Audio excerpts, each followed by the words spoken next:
الحمد لله رب العالمين والصلاة والسلام على سيد المرسلين وعلى آله وصحبه أجمعين. أما بعد فأعوذ بالله من الشيطان الرجيم. بسم الله الرحمن الرحيم. وأتموا الحج والعمرة لله. صدق الله العظيم وصدق رسوله النبي الكريم ونحن على ذلك من الشاهدين والشاكرين والحمد لله رب العالمين. اللهم صل على سيدنا محمد وعلى آل سيدنا ومولانا محمد وبارك وسلم. محترم بزرگوں اور دوستوں، عزیز بھائیوں، الحمدللہ آج ہم حافظ ایئر ٹریولز کے آفس میں جمع ہیں. یہ ہمارا ضلع خوشاب بوتالہ شہر میں ایک بہت ہی بہترین آفس ہے جس کے سرپرست ہیں قاری عبدالرزاق صاحب مدثر العالی. ان کی سرپرستی میں الحمدللہ عمرے کے لیے ایک حجاج کرام کا گروپ جا رہا ہے. ان کی ترغیب کے لیے، تربیت کے لیے حضرت نے دعوت دی ہے. اللہ تعالیٰ نے حاضری کی توفیق عطا فرمائی ہے. تو اللہ تعالیٰ ہم سب کو اس پر شکر ادا کرنے کی توفیق عطا فرمائے. تو محترم بزرگوں اور دوستوں، آج کی مجلس میں آپ حضرات کے سامنے عمرے کے بارے میں کچھ گزارشات پیش کروں گا. سب سے پہلی بات تو یہ ہے کہ آپ سب کو اللہ تعالیٰ کا شکر ادا کرنا چاہیے کہ اللہ تعالیٰ نے ہمیں اس سعادت سے نوازا ہے، عمرے کے لیے ہمیں منتخب فرمایا ہے. یہ اللہ تعالیٰ کی خصوصی رحمت اور کرم نوازی. اور دوسری بات یہ ہے کہ ہر عمل کے اللہ کے دربار میں قبول ہونے کے لیے دو شرطیں ہیں. کتنی شرطیں ہیں؟ دو شرطیں ہیں. ایک یہ ہے کہ وہ عمل خالص اللہ کی رضا کے لیے ہو، اور دوسرا یہ ہے کہ وہ سنت نبوی صلی اللہ علیہ وسلم کے مطابق کوئی بھی عمل ہے. اور یہ تو بہت اہم عمل ہے، عمرہ کا بہت فضیلت والا عمل ہے. اس کے لیے بھی یہ لازم ہے دو شرطیں. ایک یہ ہے کہ خالص اللہ کی رضا کے لیے کرنا ہے، اپنی نیت کو درست کرنا ہے، اور دوسری بات یہ ہے کہ عمرہ سنت طریقے کے مطابق کرنا.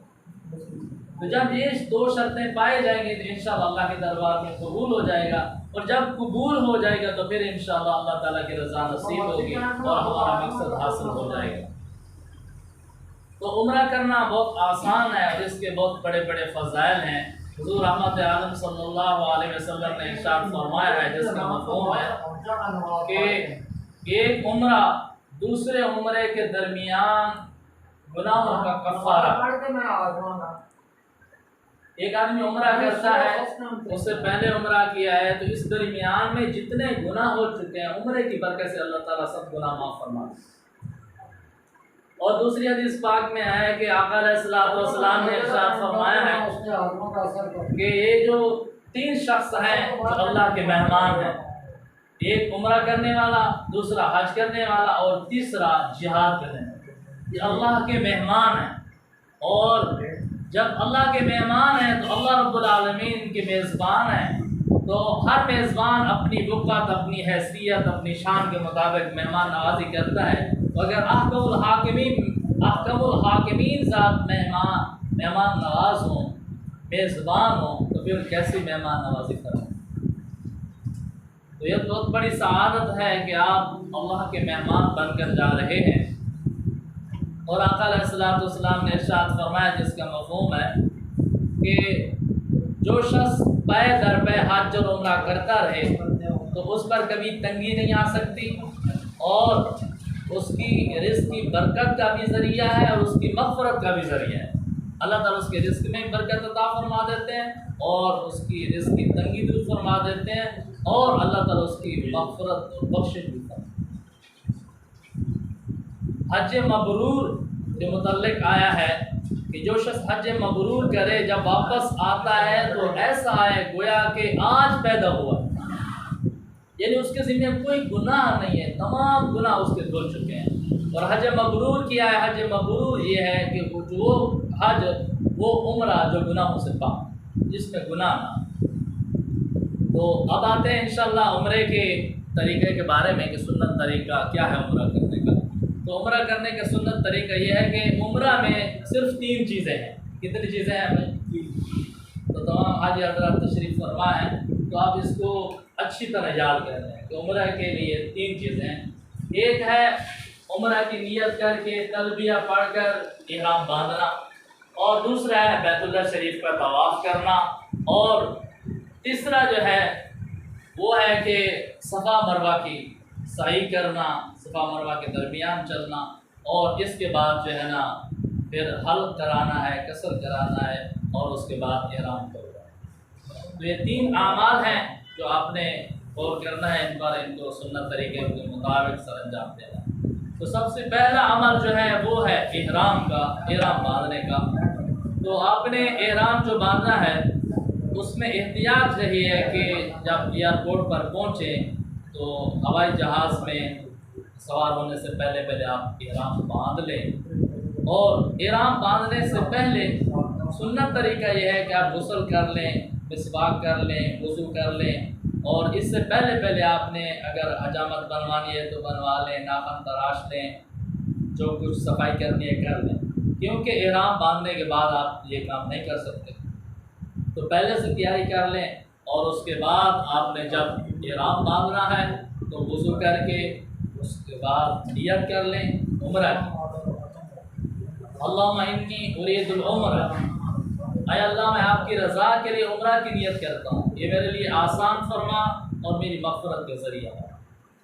اور اس کے بعد آپ نے عمرہ کی نیت کے ساتھ ساتھ تلبیہ بھی پڑھنا ہے، لبیک اللہم لبیک لا شریک لک لبیک ان الحمد والنعمت لک والملک لا شریک لک، یہ تلبیہ پڑھنا ہے اور عمرہ کی نیت کرنی ہے اور احرام باندھنا ہے۔ جب آپ عمرہ کی نیت کر کے تلبیہ پڑھ کے پھر جو ہے نا احرام باندھ لیں گے تو آپ احرام میں داخل ہو چکے ہیں، اب پر احرام کی پابندیاں آ چکے ہیں۔ اب احرام کے بعد آپ نے سر کو کھلا رکھنا ہے، سر کو نہیں ڈھانک سکتے، اور اسی طرح پاؤں کو آپ نہیں ڈھانک سکتے، ہوائی چپل پہننے ہیں، اس کے لیے کوئی ایسی جوتی نہیں پہننی جو پاؤں کی پشت کو چھپا۔ اس کے بعد آپ خوشبو استعمال نہیں کر سکتے، خوشبو والا صابن استعمال نہیں کر سکتے، خوشبو والی چیز کوئی کھا نہیں سکتے، اور اسی طرح اپنے بال نہیں کاٹ سکتے، ناخن نہیں کاٹ سکتے، اور اسی طرح جو ہے نا آپ اگر اپنی بیوی ساتھ ہے، زوجہ ساتھ ہے، تو اس کے پاس نہیں جا سکتے، حتیٰ کہ علماء مفتی کرام نے لکھا ہے کہ آپ نے اس کے ہاتھ بھی نہیں پکڑ سکتے۔ بعض ساتھی وہاں پہ ایسا کرتے ہیں، ذکر کیا ہے کہ ان کی وائف ساتھ ہوتی ہے، بیوی ساتھ ہوتی ہے، تو کسی موقع پہ ہاتھ پکڑنے کی ضرورت ہے، تو عام سفر میں آدمی ہاتھ پکڑ لیتا ہے، تو اس طرح اس کا بیوی کا ہاتھ پکڑ لیتے ہیں، کیونکہ آپ احرام کی حالت میں ہے تو اب یہ بھی اس کے لیے۔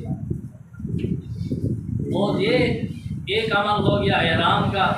اس کے بعد دوسرا عمل جو ہے وہ ہے طواف۔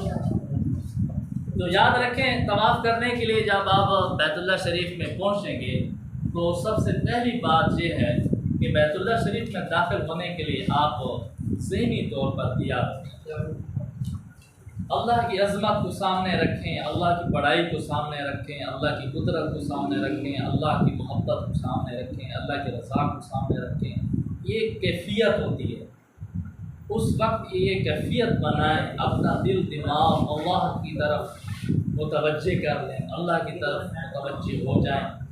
اور اس کے بعد جب آپ نے عمرہ کے لیے حرم شریف میں داخل ہونا ہے، مطاف میں داخل ہونا ہے، تو اس میں سب سے پہلی بات یہ ہے کہ جب عمرہ کرنے والا یا حج کرنے والا مطاف میں داخل ہوتا ہے اور اس کی پہلی نظر بیت اللہ شریف پر پڑتی ہے تو جو دعا مانگتا ہے وہی دعا قبول ہوتی ہے۔ یہ اللہ تعالیٰ کی رحمت ہے، یہ خصوصی انعام ہے، یہ قبولیت کا وقت ہوتا ہے۔ تو اس لیے آپ جب حرم شریف میں داخل ہوئیں، مطاف میں داخل ہونا چاہیں تو اس سے پہلے اپنی نگاہ کو نیچے رکھیں، اور جب مطاف میں پہنچ جائیں یا سیڑھیوں میں پر ایسی جگہ پر پہنچ جائیں کہ آپ بیت اللہ شریف سامنے نظر آ رہا ہو، یا آپ کو کوئی ساتھی رہنمائی کر رہا ہو کہ آپ اب جو ہے بیت اللہ شریف سامنے نظر آ رہا ہے، اس وقت آپ نے نظر اٹھانی ہے اور بیت اللہ شریف کو دیکھ کر آپ نے پھر جو ہے نا دعا مانگی۔ تو جو دعا آپ مانگ سکتے ہیں مانگیں، کوئی منع نہیں ہے، دل کھول کر دعا مانگیں، اللہ سے مانگ رہے ہیں، اللہ کے خزانے لا محدود ہیں، کوئی کمی نہیں ہے، دل کھول کر دعا مانگیں۔ اور اس میں ایک دعا سب سے پہلے یہ مانگنی ہے کہ یا اللہ میں جو دعا مانگوں میری ہر دعا کو قبول فرما، مجھے مستجاب الدعوات بنا دے۔ امام ابو حنیفہ رحمۃ اللہ علیہ سے کسی نے پوچھا کہ جب بیت اللہ شریف پر پہلی نظر پڑے تو کیا دعا؟ حضرت نے فرمایا کہ سب سے پہلے یہ دعا مانگیں کہ یا اللہ مجھے مستجاب الدعوات بنا دے، یعنی میں جو دعا بھی مانگوں میری ہر دعا قبول۔ جب یہ دعا قبول ہوگی اس کے بعد جتنی دعا مانگیں گے انشاءاللہ قبول ہوگی۔ اچھا دوسری بات یہ ہے، یہ اس کا مطلب یہ نہیں ہے کہ آپ نے دعا مانگ رہے تھے، آپ دوسری طرف متوجہ ہو گئے، آنکھ چھپک گئی، دوسری طرف دھیان چلا گیا، اس کا مطلب یہ نہیں کہ اب آپ کی دعا بالکل قبول نہیں ہوگی، یہ مطلب نہیں۔ اس کے بعد بھی دعا قبول ہوگی، وہ ایک فضیلت کی جگہ ہے، ایک قبولیت کی جگہ ہے، جس کے بعد بھی آپ دعا مانگ سکتے ہیں، دعا مانگ کریں۔ اور اس کے بعد مطاف میں آئیں گے تو مطاف میں آپ نے طواف کرنا ہے، تو یہ طواف آپ نے عمرہ کی نیت سے کرنا ہے، عمرہ کی نیت سے آپ نے طواف کرنا ہے کہ عمرہ کا طواف ہے۔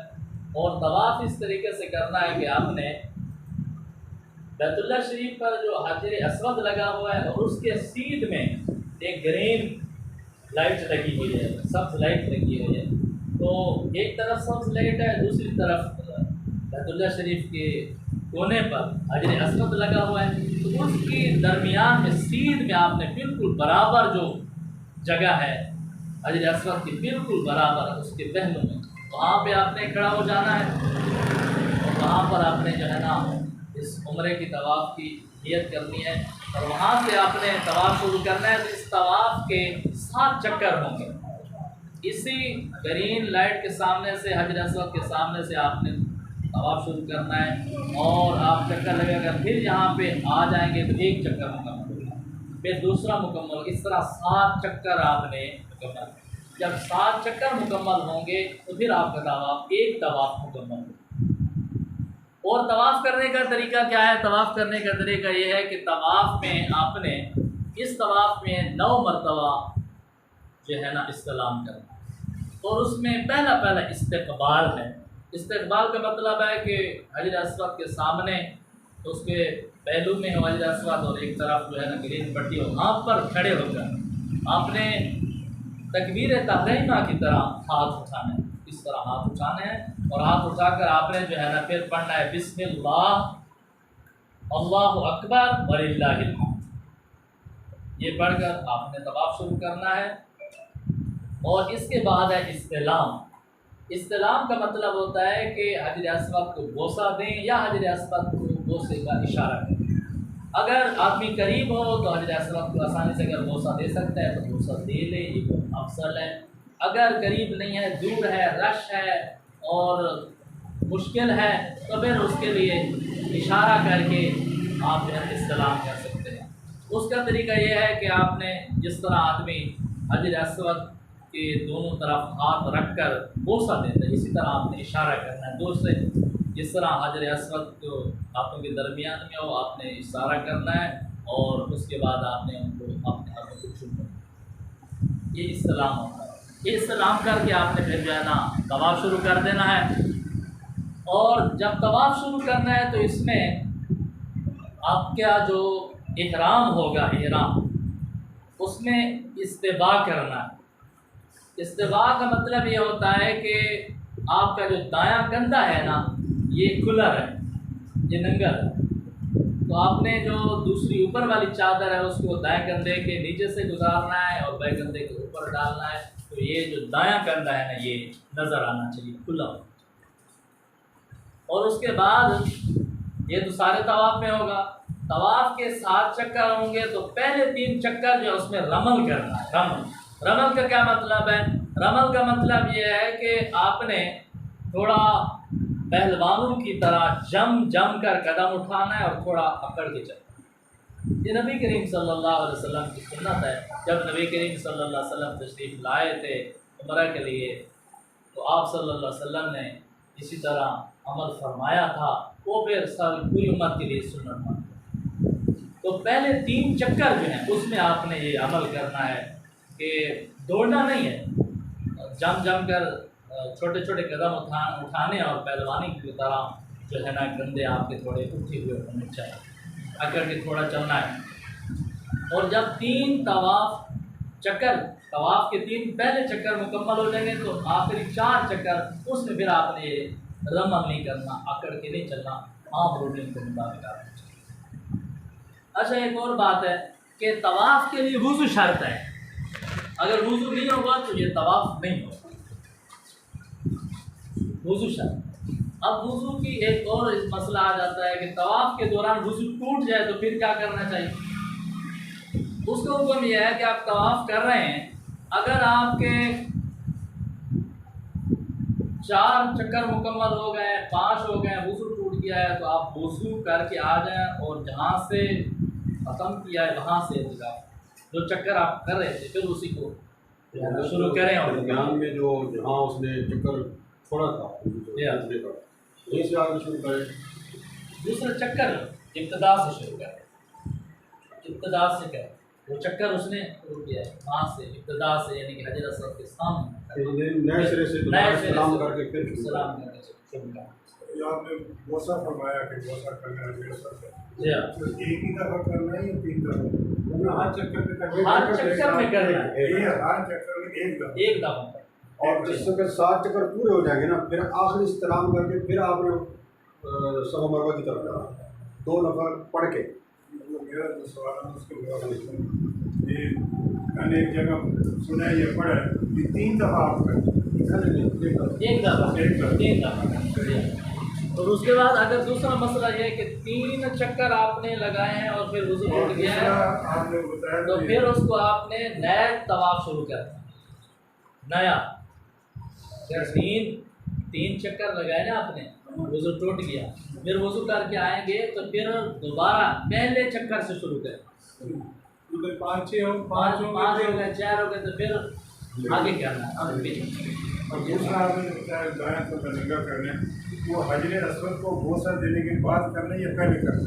وہ تو جب آپ احرام باندھیں گے اسی وقت سے ننگا کریں، یہاں ایئرپورٹ سے نہیں، وہاں پہ جو شروع کریں گے نا بیت اللہ میں داخل ہو بیت اللہ شریف کے اندر داخل ہو کر، بیت اللہ شریف کے سامنے دعا مانگیں گے، ہاں دعا مانگنے کے بعد پھر ہم دائیں تو ننگا کرنا ہے، اس کے بعد پھر حجر اسود کا جو ہے نا وہ جی ہاں استلام کر رہے ہیں۔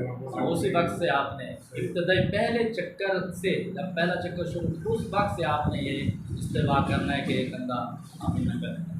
جس طرح 7 چکر مکمل ہوں گے اور جب چکر مکمل ہوگا تو پھر آپ نے استلام کرنا ہے، استلام کر کے اگلا چکر شروع کرنا ہے، تو ہر چکر پہ آپ نے استلام کرنا ہے اور جب 7 چکر مکمل ہو گئے تو پھر آخر میں پھر استلام کرنا ہے، تو یہ 8 ہو جائیں گے۔ اور پہلے جو کیا تھا استقبال کا وہ اس کے ساتھ 9 ہو جائے، یعنی بسم اللہ اللہ اس طرح پہلے جو شروع کیا، اور اس کے بعد آپ نے جو ہے نا یہ طواف مکمل ہو گیا، بسم اللہ الحمدللہ اللہ اکبر، بسم اللہ اللہ اکبر وللہ الحمد، یہ پڑھ کر آپ یہ پڑھ کے پھر یا تیسرے کلمہ پڑھنے کا یا تیسرے کلمہ پڑھنے بات شروع ہو، اور دوران طواف آپ نے نہیں بتایا کہ انہیں کیا پڑھا۔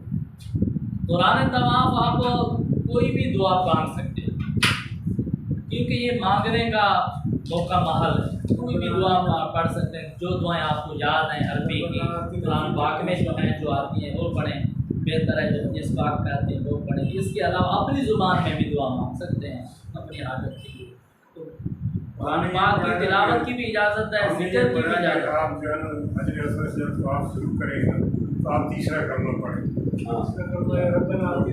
نہیں یہ صرف تیسرا کلمہ پڑھ سکتے ہیں آپ، تیسرا کلمہ پڑھیں، اور پھر جب رکن یمانی کے ساتھ آپ پہنچیں گے تو وہاں آپ نے یہ دعا پڑھنی یہ دعا پڑھنے ربنا آتنا فی تیسرے الدنیا خانہ کعبہ ہے نا جو سامنے یہ تھوڑا سا میں آپ کو بتا دوں، یہ خانہ کعبہ ہے، اس کی تیسری کونے پہ جب آئے گا 4 کونے ہیں، 4 چمنا، تیسری چوک سے جس وقت آنا اس وقت ربنا آتنا یعنی حجر اسود تک وہ پھر تھوڑی چوکی بنتی ہو رہی ہے کہ حجر اسود کا پہلے 3 کونے ہیں نا، ہاں تیسرا تیسرا کلمہ کلمہ پڑھنا پڑھنا ہے، ہے بالکل جب چوتھا کونا شروع ہوگا جی پھر ہم دعا مانگیں، دعا مانگیں، جی بالکل، تو